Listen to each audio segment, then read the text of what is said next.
Today I bought a Sketchy GSXR600 on Marketplace. Filled out the wrong section. And it is by far the sketchiest rebuild I've ever done. Oh wow, it's almost dying. I never put it in my name yet, though. Oh. Yeah, I have. All right, I'm about to hit the road to buy a 2008 Suzuki GSXR600. They only have 2 pictures, and really the description just lists all the bad things about it, so it's not a super desirable listing. Anyway, we're gonna come through, we're gonna buy this thing, so let's hit the road, see how it looks. All right, well, I'm about 30 minutes away. I'm just gonna run you through everything really quick before we get there. It's a 2008 GSXR600. They were asking $5,000 for it, but eventually accepted my offer of $3,000. And I told them that was my absolute top. So if it's worse condition that they said it was, I'm gonna offer less. Even though it's a far drive, I will walk away from it if I have to, okay? The tags were expired, check engine light was on, dude chopped the catalytic converter out of it, speedometer wasn't working, ECU had to be replaced, there's an oil leak, and now the guy's giving up on it. Oh, and the seller was being so dodgy on title status. I had to ask her 3 different times, is it clean title? And finally she just said yes. And she wouldn't even send me the VIN of the bike, so I couldn't even like check on it, like the history of it. So it kind of seemed stolen. It kind of seemed stolen. So if I get it for $3,000, clean title, pay the registration, transfer everything to my name, fix a couple little things on it, realistically, I think I could sell it at least $4,500. We'll see. I've never owned a GSXR, but I've always kind of liked them. We'll just see how it looks, and hopefully we stick it on the back of the truck tonight and bring it home. Your destination is on the left. There it is. $3,000 in my hand. So I didn't film much here, but the dude, right as I was walking up, like before we shook hands, before we introduced ourselves, he fired the bike up as fast as he could.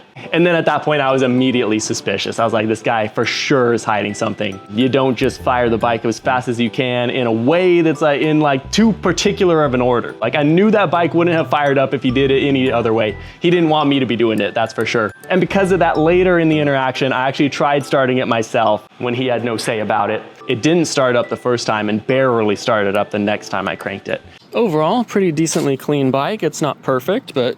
All right, I'm just gonna take you literally up and down the street really quick. Just make sure it rides.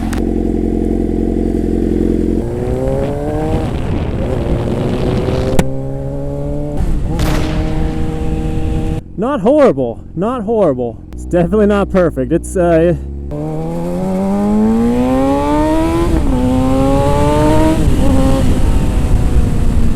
yeah, it says we're going 186. Yeah, does the key have like a little jimmy to it? Yeah. Here you go. Hold the clutch in. Sweet. I guess let's just do paperwork. Let's get it loaded up and get this out of your hair. I never put it in my name yet, though. Yeah, sounds good. So this is me explaining to them that I don't want to come back here. I don't want to wait another month for paperwork, and that it has to be filled in correctly. We'll get the title figured out, then we'll load it up. For better, for worse, it's our problem now. I run the risk of snapping these fairings. I think she'll hold very sketchy paperwork. The dude hadn't registered it in his name, and the previous seller filled out the wrong section. And so now registered owner is different than what he put for the seller, and that's not my signature. And on the back, he filled out the entire thing. So I don't know realistically what the DMV will say about this. Chances are I'm going to be coming back here at some point to get paperwork done. Definitely one of the sketchiest transactions ever. I mean, the whole thing had me looking over my shoulder the entire drive home. So the next day, to save everyone time and to make sure I didn't have to go back to their house, I resorted to scraping all the ink off of the title with a razor blade, and I filled all of it in correctly. I can't believe it, but that method actually worked. That was the sketchiest title I have ever, hands down, tried to process at the DMV. It was the end of the day and the person was just like, I'm over it. Typed it up, I paid, I headed out. Less than 5 minutes. Anyway, as of today, it is ours. So let's pull the truck forward, unload it, stick it in the garage. I hate to see bikes abused like this, man. Decently low miles, not horrible. I think we got a good little project on our hands. No, sir. This will not be a little project.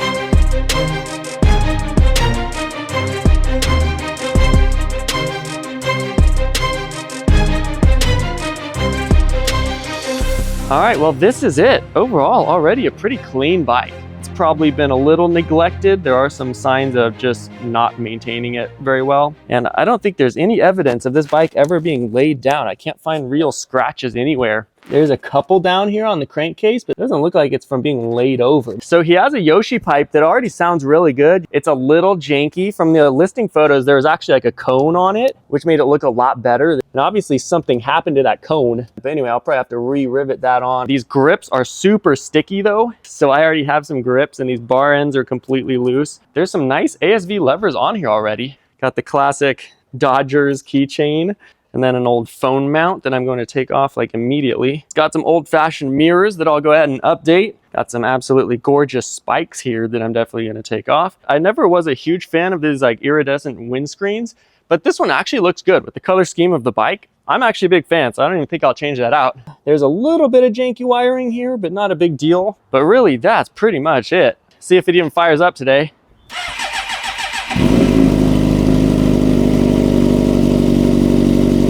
All right, it started. Yeah, it does have an FI light on again. What the heck? But overall, the engine seems smooth enough.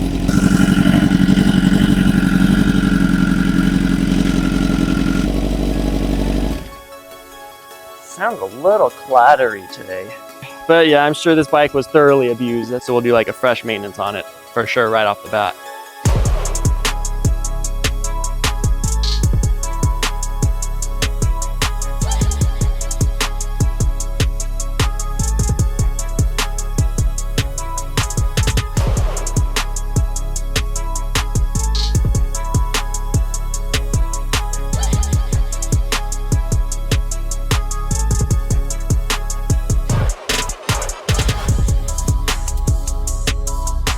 Ah, yes, and something I should have started with. This will increase the value of the bike at least 200 bucks. There you go, much better. Let's put this where it belongs. All right, so this bike is upright and we're definitely low on oil. Dude was probably running it like this for a while too, if I had to guess. I just got some burner oil here. Now this is not what I'm gonna actually be running with. Just wanna make sure we're not low on oil when we're actually doing our tests on it though. Oh boy. Oh yeah, we're good. I was really cautious with oil pressure right now because the bike does sound really clattery. Yep. That's why I'm specifically checking for oil pressure warning. And no actual oil pressure warning, so that's great. Okay, that idled down really fast. There was a distinct rattle from the right side of the engine every cold start, which a lot of the time is just from the clutch chattering, but sometimes it can be from the cam chain. So I pulled the clutch in to see if that would stop the rattle, and it didn't. Does this not have a light bulb in the middle? What am I even looking at? Yeah, what the frick? It doesn't even work.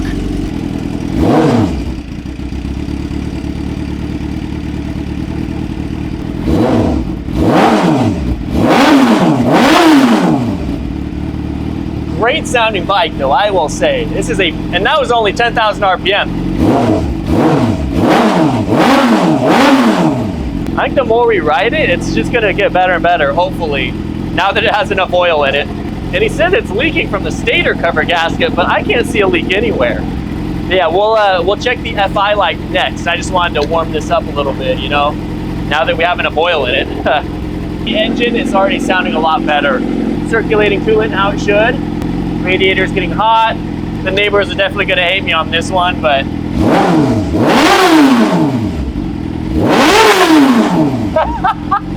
it is so loud, but it runs great. It runs great.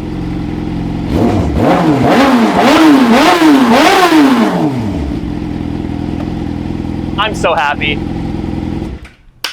All right, next up, let's get these spikes off of the windscreen area.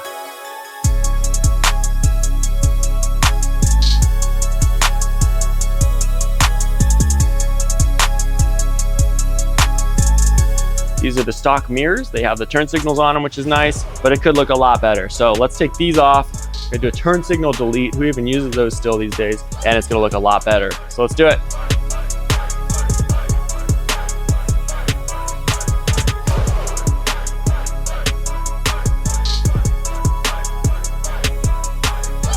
Well, it turns out the included hardware with these mirrors is not long enough to actually go through the holes all the way. So I need to go to the hardware store and get more.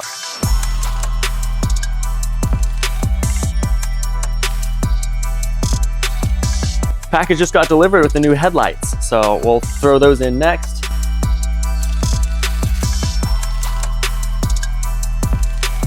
All right, let's see the amount of difference that makes. Oh, dude, what a difference. It looks 10 years newer. All right, well, I just made an important discovery. The low beam is actually an HID bulb, and the ballast is way down into the plastics here. HIDs. Every freaking owner that installs HIDs, there's always some electrical problem. So let's just yank this whole thing down and just take his stupid HIDs out. That's probably why he blew his ECU. So let's find the stock wiring and just run with that again. You can literally buy LEDs for the stock OEM connectors that put out just as many lumens. All of it is aftermarket, all of it is sketchy, all of it is zip tied together. All of that beautiful red wiring you see down there is all aftermarket. All for a headlight that doesn't work. I'm just gonna keep saying it, like, why would you install all of this for literally this that'll do the exact same thing with no aftermarket wiring? Oh, you shouldn't be so mean to the previous owners. Like, just don't install sketchy HID bolts. And the fairings actually line up again. Yay, go team. One more bike saved from sketchy HIDs. It's fired up. Oh yeah. So much better. And then you can just roll with your low beams if you want to, or you can roll with the high beams. You literally couldn't take it off high beams before. And if your high beams for some reason run out, it would be pitch black. You'd have to slow down from 70 miles per hour in the pitch black. This is just an M6 bolt from the hardware store, and it just drops straight in there. Perfectly fits, just straight in there. And it doesn't turn either. So you can just put these in and just tighten it from the bottom, which is super nice. So let's throw them on.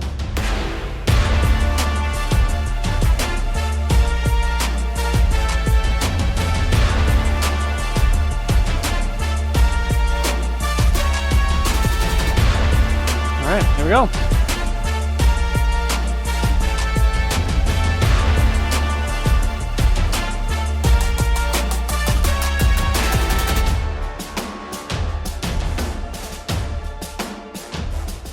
I just realized there might be an exhaust leak right here, and I was patching it up with my hands, and now there's no FI light on the dash. It must be an exhaust code.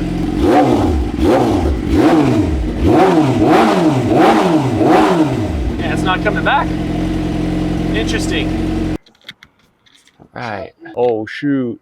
He's probably revving the F out of this thing and just blew the muffler apart. That's probably why this cone thing kind of just blew off the end. You can see the packing in there. And this rivet right there is completely loose. It just rattles. So if I can re-rivet these, it'll make a big difference. All right, I'm at Harbor Freight right now. I don't know how they're making profit for $5 for all of this. First time using a riveter, and let's give it a shot.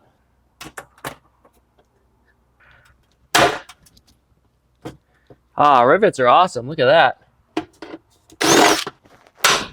Much better. Oh yeah, it's all coming together. So I had a universal muffler. There's like a 0% chance I'm actually gonna run this, but I just wanna see how it sounds. It actually does not sound bad. It actually sounds pretty nice. It's not a bad look either. All right, back with the Yoshi pipe. Then the battery arrived, so I swapped that out really quick, hoping it might help out with the hard start situation. And it did. Yes, sir. Much better. Well, it cranks a lot faster. All right, moment of truth to see if this is a healthy engine or not. Somebody way over tightened this oil screw.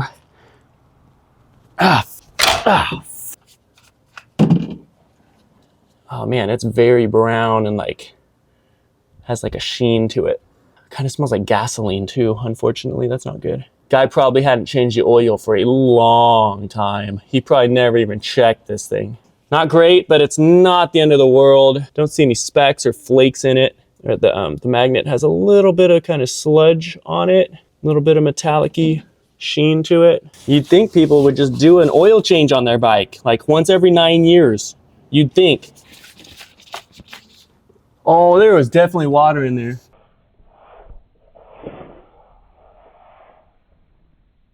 or something. Water or gas or something. What in the world? See, there's some sludge in there. This oil was probably thousands of miles past interval. A little bit of shimmer, but not too much. I think it's all right, but man. So as far as the stator cover gasket that the previous owner said needs to be replaced, I just bought a replacement one, but this one's not leaking oil at all. No real reason to take this entire thing apart just to fix something that's not broken. Sounding better and better as it runs with fresh oil. Goes right back down to a normal idle. It used to kind of dip and then come back up. Amazing what basic maintenance will do. So much better. It immediately goes to 186 miles per hour. Oh, I'm putting miles on this thing. Oh, snap. Let's not do that. Dude, I wonder if this bike actually has less miles than what the odometer says. All right, temperature actually went down. Oh, hey, the fans kicked on. So the moral of the story here, kids, is to not count your oil changes in decades. My boy lost a screw for the rectifier and would not be bothered to put it back. A little bit of sketchy wiring here, we'll fix just like this.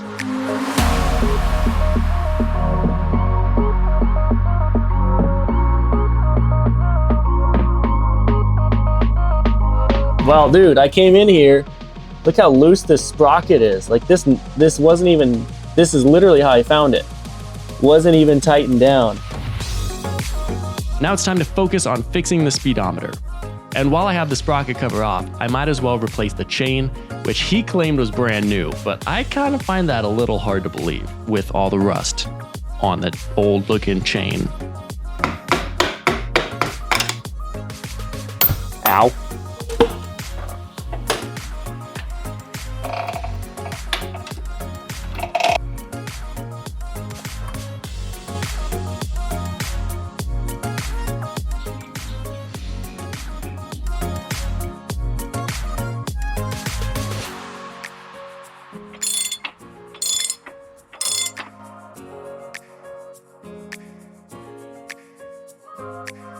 All right, so I'm gonna keep knocking things off the list. I'm just gonna start with a new speed sensor, see if that fixes the speedometer issue we're having. Okay, now it reads just nothing. Oh, frick, nah, it still doesn't work. I can't ride this thing if it's reading 186 miles per hour all the time, because that'll rack up fake miles on this bike, and that's something you don't want to have to explain to the next guy who's gonna buy it. I highly suspect there's not even near 33,000 miles on this thing. I bet you this thing's got 20-some thousand.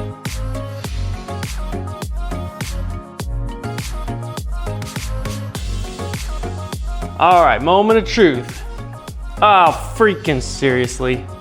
So that was every part I could replace related to the speed sensor. So now it's either the gauge cluster is faulty and not reading the speed right, or there's something aftermarket involved. When I pulled the seat cowl off, I found a light tester. So it kind of confirms my suspicions that the previous owner or the previous owner before him was already having electrical problems. Oh, for flip's sake. We got a freaking, I think this is a speedo healer. This would do it.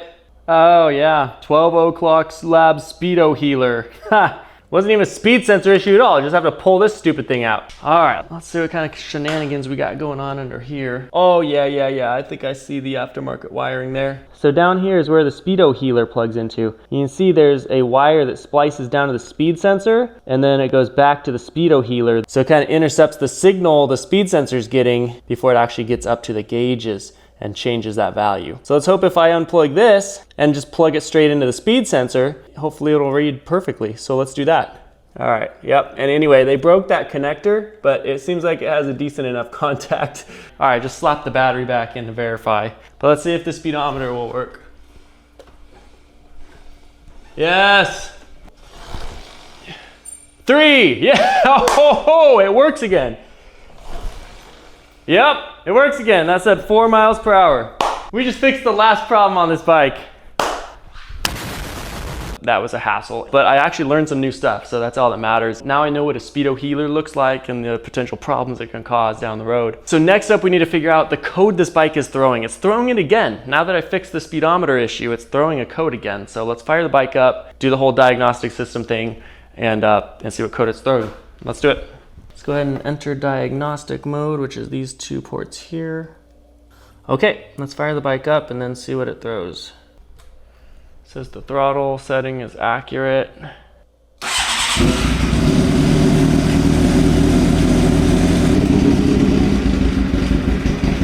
Oh wow, it's almost dying. It was dying for sure.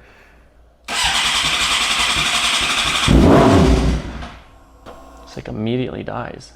I hoped it was just because we were low on fuel. I realized I never really added much. But yeah, I know it was a long shot.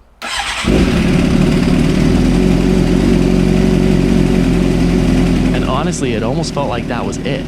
Until... Oh no. It might be a stator issue. Freaking seriously. My alternator checker is saying it's a bad alternator. Freaking seriously. See? And then it doesn't fire up.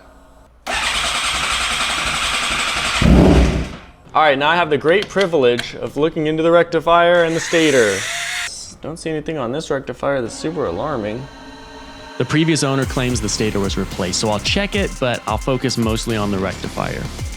The wires for the rectifier are directly under the airbox, so I moved that. 0 to 1 is normal, and we're at 0.9. Seems like the stator's checking out so far. So I reconnected the old rectifier, hooked up the multimeter, and here's what I found.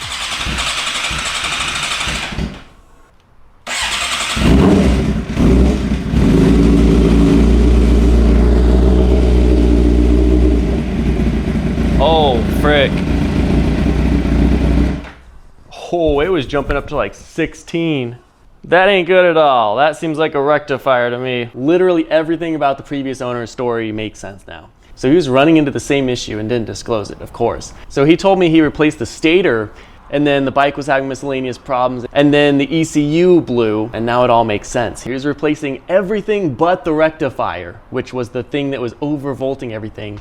And because of that, I think it fried the ECU. And then he replaced the ECU, it blew the speedo healer next, but he went ahead and masked the whole electronics issue and dished it off to me, which is why he came back days later saying, sure, I'll take $3,000. It's very, very annoying. I cannot stand sellers that do that. Finally all making sense. So this is the first time I've actually had a regulator / rectifier go out. And he said the battery went bad too, because it was freaking getting cooked. Oh, and you guys saw at idle, it was sticking around like 12.5, like no charging at all. But right when I revved it up, it would go to like 16 or 17 volts. So I think that's why the fault code light was coming up only when you rode it around, because it was detecting super high voltage in the system and then would throw the light. But I never got the FI light just idling it.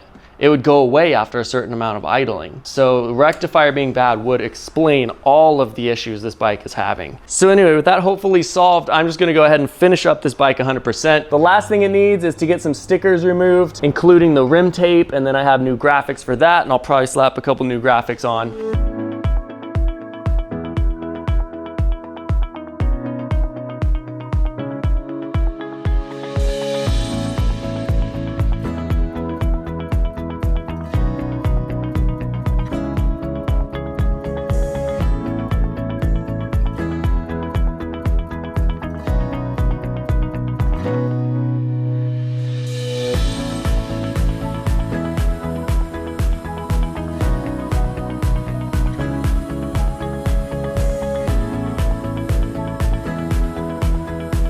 All right, well, let's see if that solved our problems. 12.8 volts right now.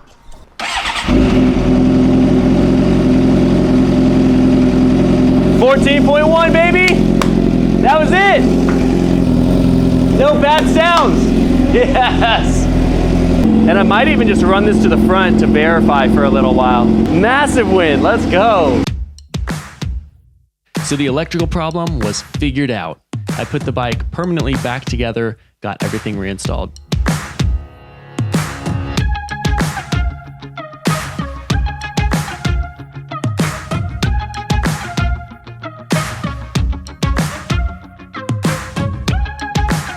I also did one last oil flush just to get all that old oil out of the engine. Voltmeter installed. I'm gonna install a button for it to turn it on and off as well. Still waiting on that today. But right now, while I'm waiting for that, I'm gonna go ahead and throw some flush mount turn signals right here. The reason why almost every GSXR has the stock mirrors on it is because they are the turn signals. There's no holes for flush mount turn signals. There's no other turn signals. It just goes straight into the mirrors. But since I'm not going to be reversing this, I'm gonna permanently install some actual flush mount turn signals on the front. That way it's 100% actually road legal. And you're never gonna get pulled over for it, but might as well just have them. Oh yeah, not a bad look. I soldered the stock turn signal connectors onto the new wiring and installed the new turn signals.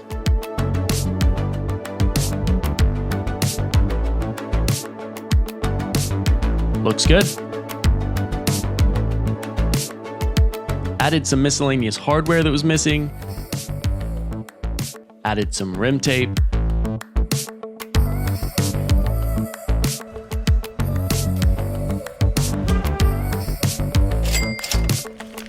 Bought a switch for the voltmeter and got straight to work installing that.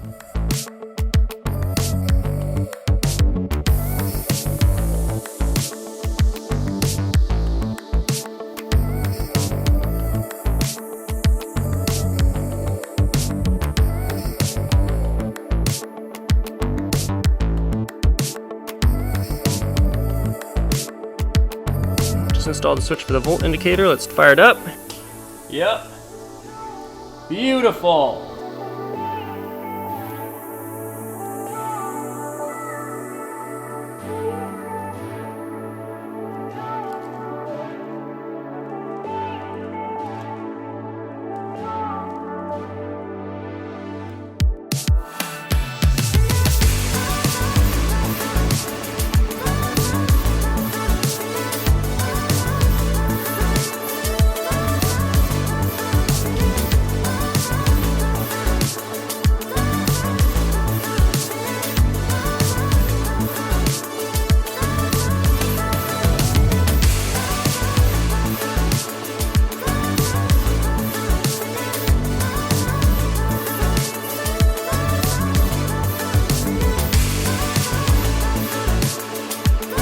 And just when it seemed like the project was done, suddenly the gauges wouldn't turn on.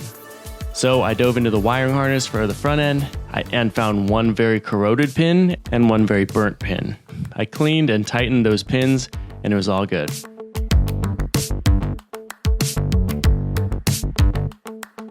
Of course, I was doing a lot of research off camera, so I was looking into the rough cold start issue and found it's actually a really common problem with these bikes.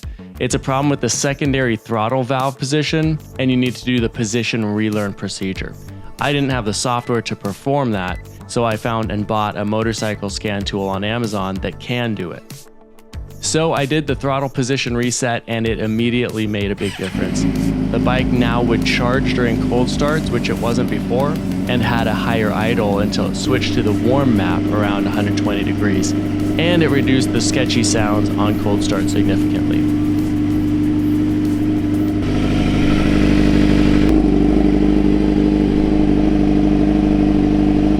I was over here draining a little bit of oil out since I overfilled it just a touch. And so I decided to check the previous owner's cat removal, cat delete. And I found this guy here. I have no idea. It's not holding anything on. I was expecting it to be super janky under here, but it looks like he actually used a legit like exhaust system and not just like a sketchy cut and patch job. But yeah, anyway, this is the only sketchy thing I found on the exhaust system that he modified. And even though I could tell the bike had enough coolant and the water was circulating, I decided to dig down to the radiator and to top it off. All right, well, I'm glad I did a quick check of the coolant because there's oil in there. Just kidding. Luckily, there was plenty of coolant in there and it's perfectly clear. So I'm gonna just top it off and we're good to go, dude. That was the last thing on this bike.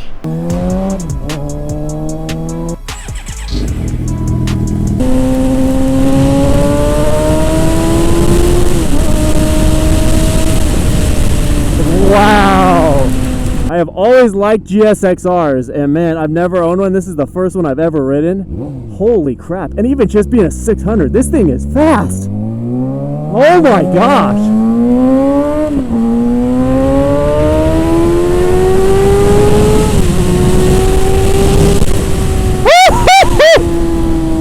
sounds awesome. It rides awesome. Every janky thing is fixed or replaced. So I got to ride this bike around for a couple weeks and even got the chance to ride it with my dad one day, which is a super rare event. What an awesome bike, dude. They sound incredible. It's a great riding bike. It sounds fantastic. It's fast. It's definitely on the top of my future bikes list to buy when I retire in 2 years. I love having a gear indicator. That is so nice, dude. Well, there you have it. One of the sketchiest rebuilds I've ever done, but one of the coolest bikes in the end. Now, obviously, this wasn't a crashed rebuild, but I think it fits into the rebuild category.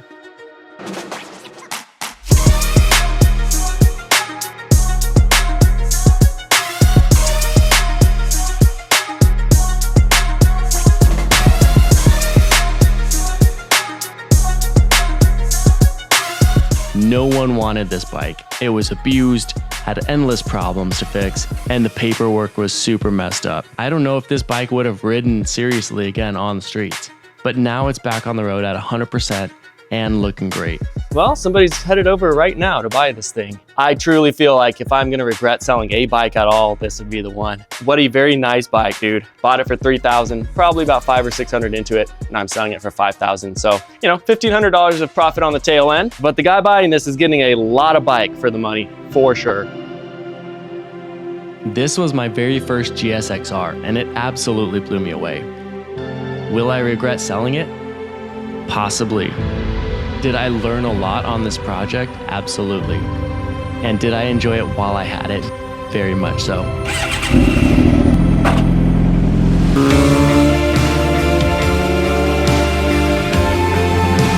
But the best part is, it's back on the road. I ended up selling it for $5,000 to somebody as their first bike, and I'm sure he's gonna love it. Had a great time on this video. Hope you guys enjoyed it. Smash that like button, subscribe, and I'll catch you guys in the next one. It screams.